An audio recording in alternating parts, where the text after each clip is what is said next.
I would like to thank Dr. Srini and the Star Liver team for giving me this opportunity. So the topic for the discussion is fluid management in a liver transplant recipient who is sick. As such, fluid management is not an ideal topic post-lunch, but what I will do is I will try to integrate some data points and physiology so that it remains a bit engaging. So the three parts of this talk are why fluid is important, why fluid should be given, why excess fluid should not be given, and then the second part is if we decide to give fluid, what fluid we are going to give, and third part is how much fluid we are going to give. So fluid, as we know, is not just a supplement, it's a drug. It has dose-dependent side effects, and the idea is to just maintain perfusion without causing secondary damage. So the requirements of liver transplant recipient, fluid requirements are quite common actually. Many times we have patients, cirrhotic patients coming preoperatively with shock, renal dysfunctions, and poor intake. So they might require some fluids. And then intraoperatively we know that there will be blood loss replacement, there might be cable clamps or technical things which need further volume boluses. And post-operatively also if there is a flow graft, there is drains, if there is intake is poor, or if the patient develops shock, we will end up giving some amount of fluids. So why it matters for a sick recipient is that the high melders and ACLF patients have very fragile hemodynamics, and any attempt to replace or correct the hemodynamics using only fluids can lead to pulmonary congestion, and most importantly for us, RV dysfunction. So the RV dysfunction is quite important for us because when there is a sick recipient with a small graft, the RV dysfunction is going to congest the graft and then lead to further downhill problems.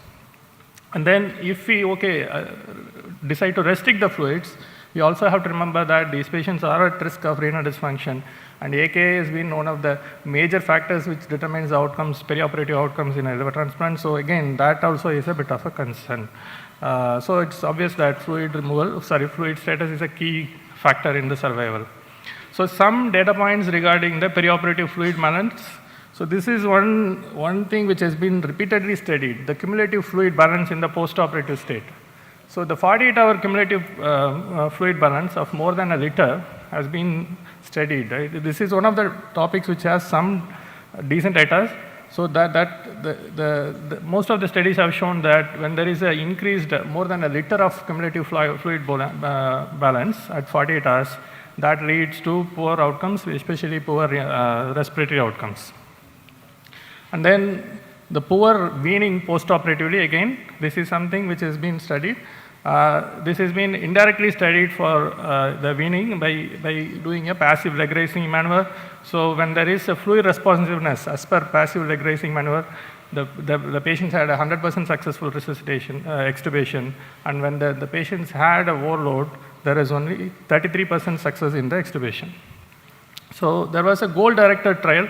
So ERAS, the enhanced recovery after surgery, and goal-directed fluid therapy is a mainstream in many of the abdominal surgeries or colonic surgeries. But when it was tried to extrapolate to the liver transplant situation, that was not very conclusive. The goal-directed fluid therapy did not, demonstrate superiority in the liver transplant population. If you look at the systematic reviews and consensus guidelines, the general idea is that the evidence is heterogeneous, but generally a restrictive to moderately restrictive regimens seem to be the safest approach. The recent data is again same thing. The 48-hour cumulative fluid balance more than a liter is always a problem, and moderate fluid strategy restriction is better than a complete fluid restriction or a liberal fluid regimen. So fluids, if we decide to give fluids, we know that too much fluids are a problem, too little fluids are a problem. What fluids are the solutions in the perioperative solution? So the ideal fluid would be that which gives only intravascular volume, which does not leak into the extravascular space, and has little side effects, and is cost effective. So the options we have are either crystalloids, colloids, obviously the blood products, and albumin. The factors which play a role in deciding this are two things actually here. One is that regarding the fluids, there are three major components. One is the tonicity of the fluids, the composition of the fluids, and the oncotic pressure of the fluids. The tonicity is predominantly dependent on the sodium component of the fluids. The composition depends upon the buffers, something like lactate or gluconate or acetate. The oncotic pressure is predominantly dependent on the albumin content of the fluids. And CLT patients obviously have not always a low intravascular volume. Sometimes patients can also have a high intravascular volume, and inevitably they have a low SVR, and all this leads to renin-angiotensin activation and fluid retention. So just a quick review of this. So we need to understand the fluid volume distribution so that we can select the fluids appropriately. Out of all the fluids, majority of the fluid is in the intracellular component, 2/3 of it in the intracellular component, and only a small component is in the intravascular component, which is where we are targeting actually. So whatever fluid we are giving is targeted at this intravascular component, but the major components are either interstitial and intracellular. So any fluid which doesn't have sodium, if you give, it's going to bloat up the body.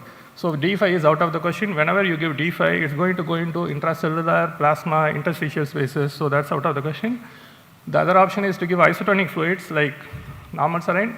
The balanced salt solutions are not actually isotonic. They are usually a little bit hypotonic, but almost near isotonic. So when you give that, the fluids can leak from the plasma into the interstitium, but not usually into the intracellular component. But the problem is the sodium load. We already know that the renin-angiotensin activation in the cirrhotics are a problem, so the sodium load is a problem. So we think of giving a off-normal saline. But the problem with giving hypotonic fluid is that all this fluid leads to a lot of fluid seepage into the tissues. So we have options of giving a balanced salt solution. The balanced salt solutions can be either plasmolate or ringer lactate. Ringer lactate obviously we don't use because the lactate confounds our graft recovery and measurement. With the borderline graft function, the lactate metabolism is also affected. So we generally use plasmolate in case of a balanced salt solution.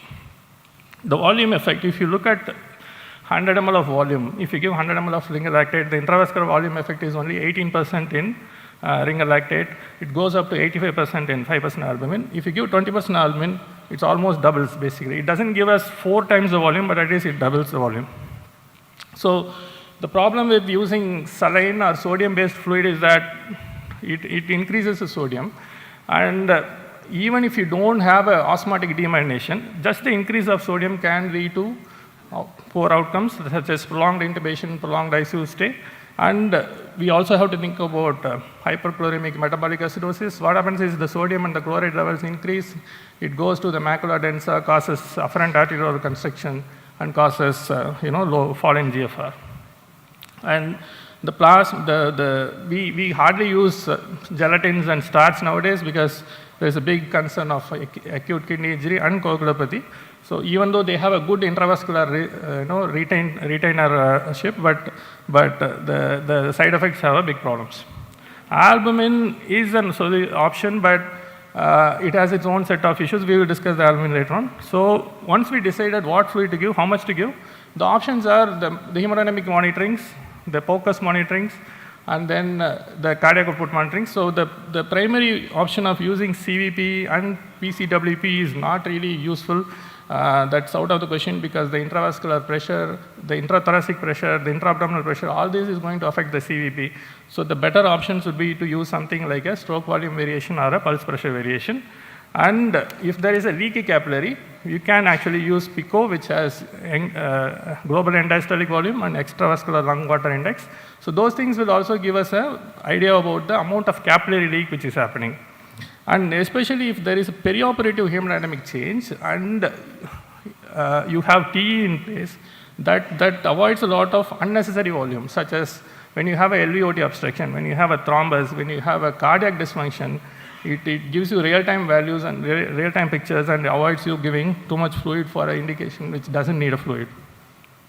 So if you look at the cardiac output monitoring, generally our indications are usually significant CADs, renal dysfunction, shocks, hyperlactatemia, especially patients if there is more than 2 organ failures.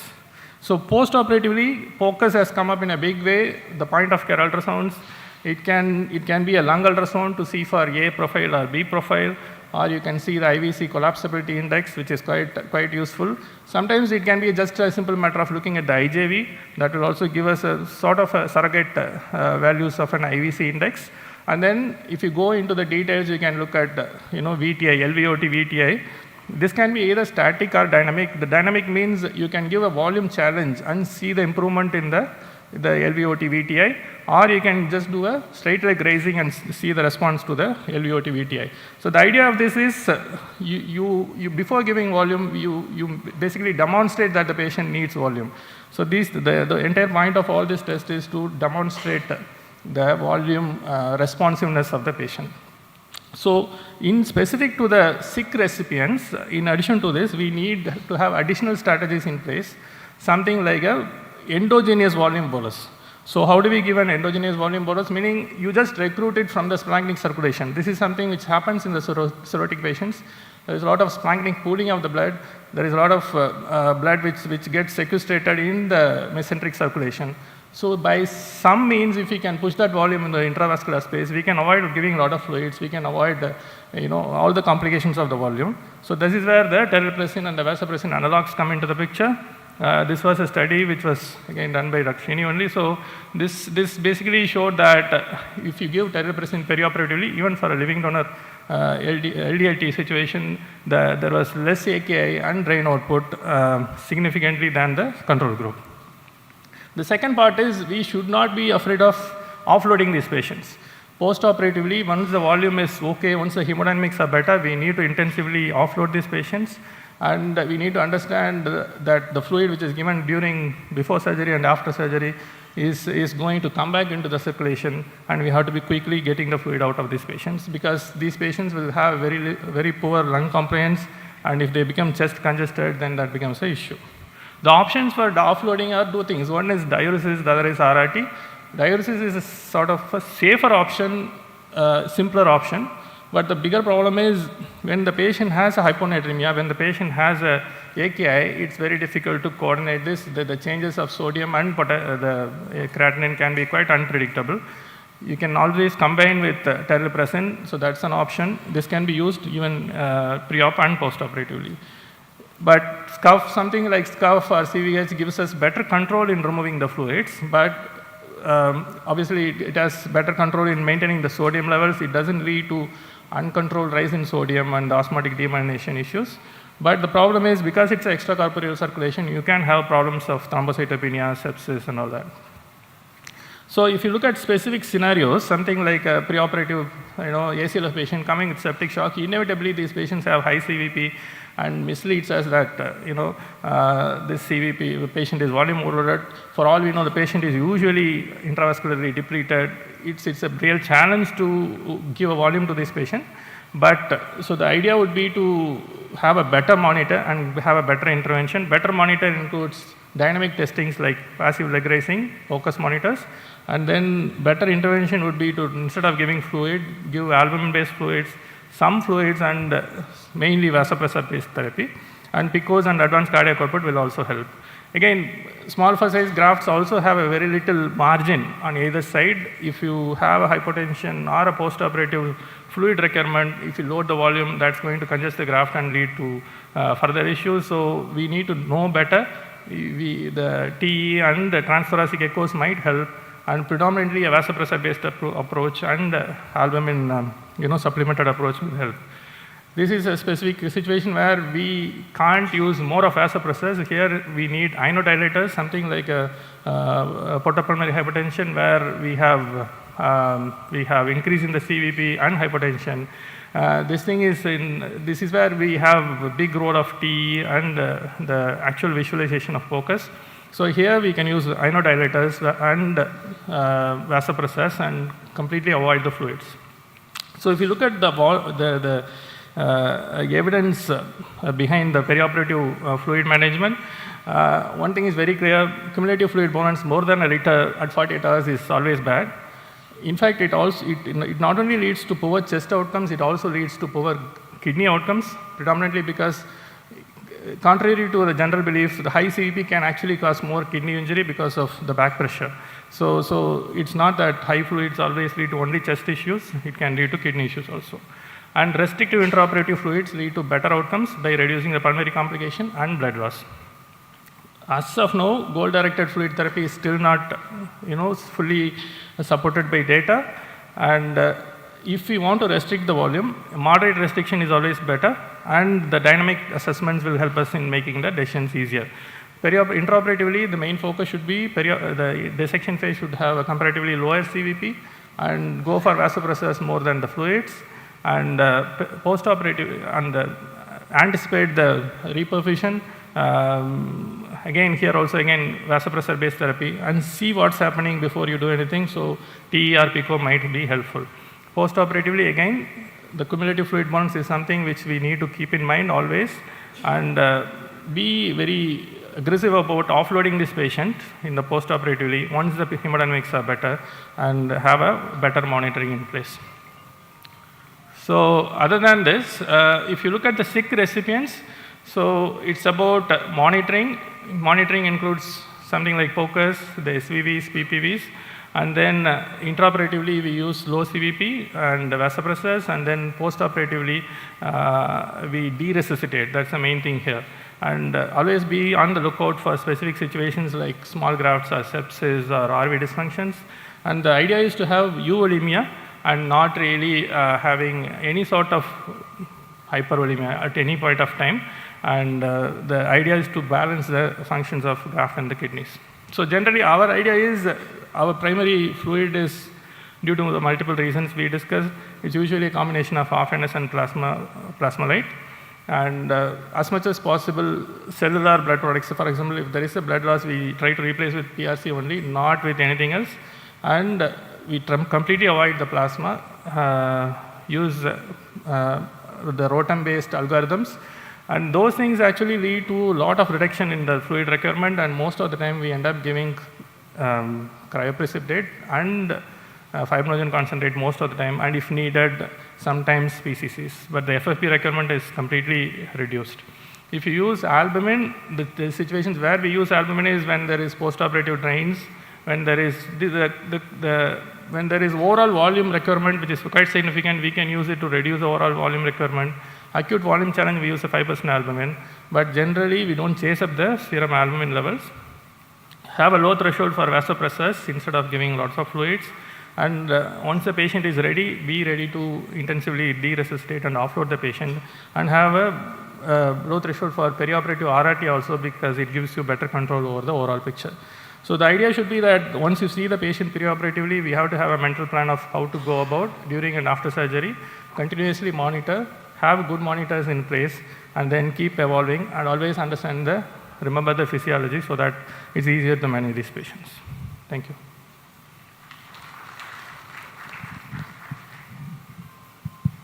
Very nice lucid talk, Dr. Selvakumar. Thank you.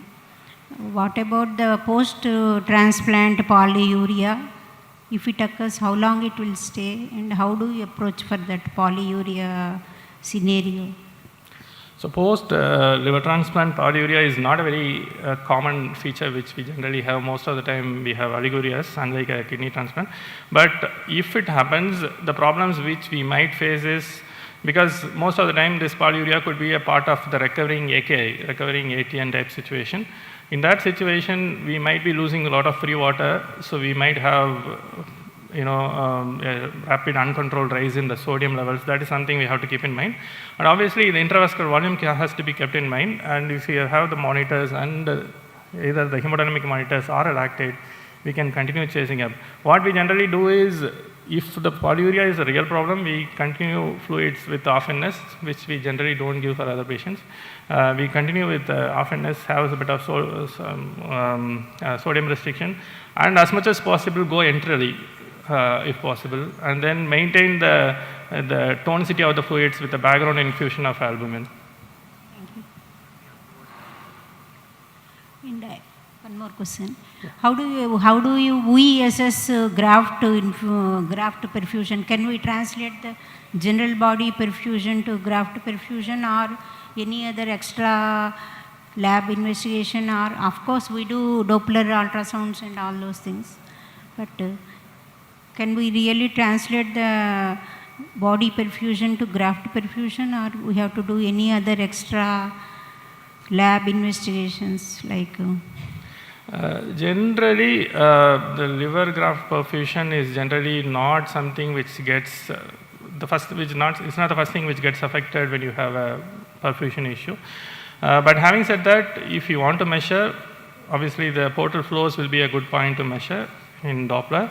The lactate is something which always helps us if there is any fall in the graft flow.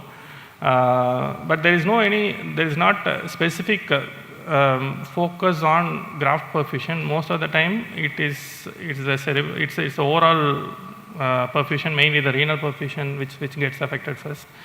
Because graft gets its flow from the portal vein, and most of the time these patients will have hyperflow rather than low flow. Thank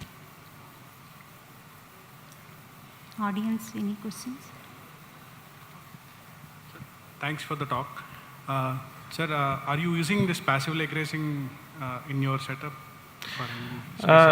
Yeah, we are not fully using the passive. What we are using is we are using passive leg raising and seeing the response in the hemodynamics. We are not actually using the passive leg raising with the LVOT VTI measurement, which is the classical way of doing this.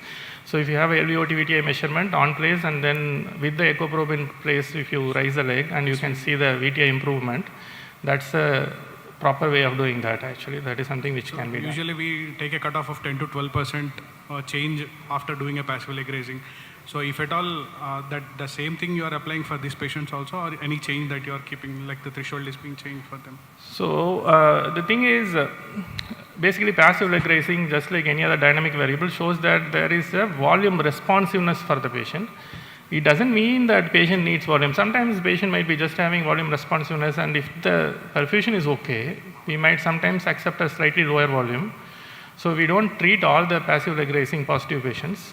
But if there is hypotension or a borderline perfusion, low urine output, and you have passive leg raising positive, we give volume boluses. Last one, sir. Both in ventilated population as well as the normal population you're doing, or any specific this thing? Yeah, ventilated patients, most of the time, if you are going to look at volume, it's usually a cardiac output monitor. This is usually where we have come down the line, actually, meaning when the patients are already weaned off and everything. If you have ventilated patients, PPV is a very good marker. The PPV, the accuracy falls when there is ventilated patient is off ventilator, because you need a 8 ml per kg tidal volume, proper ventilation for the PPV to be fully effective. So that group of patients will have a different set of monitors compared to extubated patients. Thank you, sir.